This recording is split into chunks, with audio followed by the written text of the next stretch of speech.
تسعى الأمانة العامة العتبة الحسينية المقدسة من خلال مشاريعها الثقافية والإعلامية إيجاد حلقة وصل ما بين المجتمعات المسلمة خارج البلاد من خلال مكاتبها الدولية، حيث كان هنالك مشروع في اسطنبول، مركز الإمام الحسين عليه السلام الثقافي والإعلامي في اسطنبول، وكان له نشاطات متعددة. واليوم إن شاء الله كان هنالك تأسيس لمركز الإمام الحسين عليه السلام ليكون نقطة انطلاق حقيقية، ما بين المجتمع الباكستاني والعتبات المقدسة متمثلة بالعتبة الحسينية المقدسة.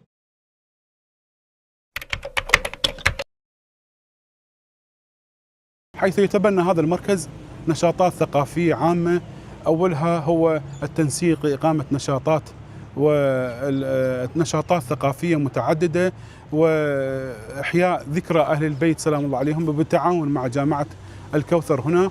بالإضافة إلى زيارة بعض المؤسسات الإعلامية والثقافية والبحثية، بالإضافة إلى دعوة بعض الصحفيين والناشطين لزيارة مدينة كربلاء والاطلاع على الحركة العمرانية والثقافية التي تبناها العتبة الحسينية.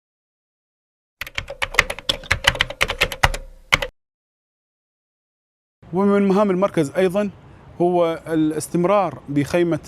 الإمام الحسين عليه السلام التي تم تأسيسها في اسطنبول خلال محرم الحرام، وإن شاء الله سيكون هنالك نشاط سنوي كل محرم هو عبارة عن خيمة الإمام الحسين عليه السلام، خيمة تشمل نشاطات ثقافية وفكرية تربط الجمهور الباكستاني بالإمام الحسين عليه السلام.